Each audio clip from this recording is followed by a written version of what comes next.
TDP social media మొత్తం ఒక వార్తను ప్రధానంగా ప్రచారం చేసేందుకు ప్రయత్నించింది. AP CM Chandrababu deputy CM Pawan Kalyan కు ఫోన్ చేశారట. ఆయన ఫోన్ ఎత్తలేదట. ఇప్పుడు పవన్ ఆరోగ్యం ఎలా ఉందని మంత్రి నాదెండ్ల మనోహర్ దగ్గర చంద్రబాబు వాకబు చేశారట. కథ అంతవరకు బాగానే ఉంది. అందరినీ కలుపుకుపోవాలనుకునే చంద్రబాబు తన మంత్రివర్గ సహచరుడు పవన్ కళ్యాణ్ ఆరోగ్యంపై ఎంక్వైరీ చేయటంలో వేరే ఉద్దేశం లేదని చెప్పుకోవాల్సిందే. అయితే అంతకు ముందు ఆ తర్వాత జరిగిన సంఘటనలపై టీడీపీ సోషల్ మీడియా చేస్తోన్న ప్రచారమే ఇప్పుడు చర్చనీయాంశం అవుతోంది. పవన్ కళ్యాణ్ వరుసగా 2 మీటింగ్లకు హాజరు కాలేదు. కేబినెట్ భేటీకే రాలేదు. దానికి ఆయన చెప్పిన కారణం వెన్నునొప్పి. పవన్ కదల్లేనంత స్థాయిలో ఇబ్బంది పడుతున్నారని జనసేన నేతలు చెప్పినట్లుగా టీడీపీ అంటోంది. చంద్రబాబు ఫోన్ కూడా ఎత్తే అంతగా ఓపిక లేని నాయకుడు, మీటింగుకు వచ్చి కూర్చోలేని వ్యక్తి మరుసటి రోజే కేరళలో సనాతన ధర్మ పరిరక్షణ యాత్ర చేపట్టారు. తన కుమారుడితో పాటు గుళ్ళు గోపురాలు తిరుగుతున్నారు. టీడీపీ సోషల్ మీడియా అదే మాట అడుగుతోంది. మీటింగుకు రావడానికి బ్యాక్ పెయిన్ ఉన్నోడు రాష్ట్రాలు ఎలా తిరుగుతున్నాడని నేరుగా అడగకుండా సన్నాయి నొక్కులు నొక్కుతోంది. పవన్ కళ్యాణ్ అకస్మాత్తుగా మీటింగ్లకు హాజరు కాకపోవడానికి వేరే కారణాలున్నట్లుగా విశ్వసనీయంగా తెలుస్తోంది. చంద్రబాబు మంత్రివర్గంలో ఏకైక ఉప ముఖ్యమంత్రిగా ఉన్న పవన్ రోజువారీ చాలా మాటలు మాట్లాడతారు.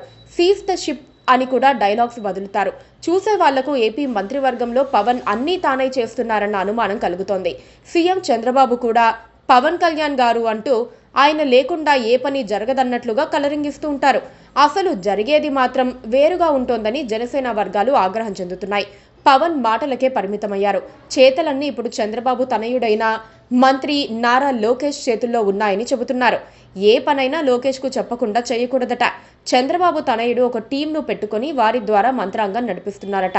శివుడాజ్ఞ లేనిదే చీమైనా కుట్టదన్నట్లుగా లోకేష్ టీంకు చెప్పకుండా ఏ కాంట్రాక్ట్, ఏ పోస్టింగ్, ఏ ట్రాన్స్ఫర్ జరగకూడదని అనధికార ఉత్తర్వులు ఇచ్చేశారట. ప్రతి పనికి ఓ రేటు పెట్టి లోకేష్ టీంలకు క్యాష్ కొట్టిన తర్వాతే పని జరుగుతుందని జనసేన వర్గాలంటున్నారు. పవన్ కళ్యాణ్ మాట్లాడుతూ ఉంటారు. మనం గుట్టు చప్పుడు కాకుండా పనులు కానిచ్చేద్దామని లోకేష్ టీం డిసైడ్ అయినట్లుగా జనసేనకు చాలా ఆలస్యంగా తెలిసింది. పవన్ కళ్యాణ్ కు కూడా చాలా ఆలస్యంగా తత్వం బోధపడిందని చెబుతున్నారు. ఇంతకాలం మనం మాట్లాడింది వేస్ట్ మెటీరియలా, అసలు కదా వాళ్ళు నడిపిస్తున్నారా అని పవన్ వాపోయారట. అందుకే కొంతకాలం పాలనకు దూరంగా ఉంటే తన పవర్ ఏమిటో వాళ్లకు తెలిసొస్తుందని పవన్ డిసైడ్ అయినట్లు జన సైనికులు చెబుతున్నారు. ఈ క్రమంలోనే ఆయన తీర్థయాత్రలకు ప్లాన్ చేసి వెళ్లిపోయారని అంటున్నారు. జన సైన్యం తన వైపు ఉన్నప్పుడు టీడీపీ బలం లేకపోతేనేమి అన్నట్లుగా పవన్ వ్యవహరిస్తున్నారు. అయితే ఇదంతా టీ కప్పులో తుఫాను లాంటిదని, పవన్ కళ్యాణ్ తన ఆధ్యాత్మిక యాత్ర నుంచి తిరిగొచ్చాక యథావిధిగా ప్రభుత్వ కార్యక్రమాల్లో భాగమవుతారని అధికార వర్గాలు అంటున్నాయి. మరి అంతవరకు టీడీపీ సోషల్ మీడియా సంయమనం పాటిస్తే మంచిది.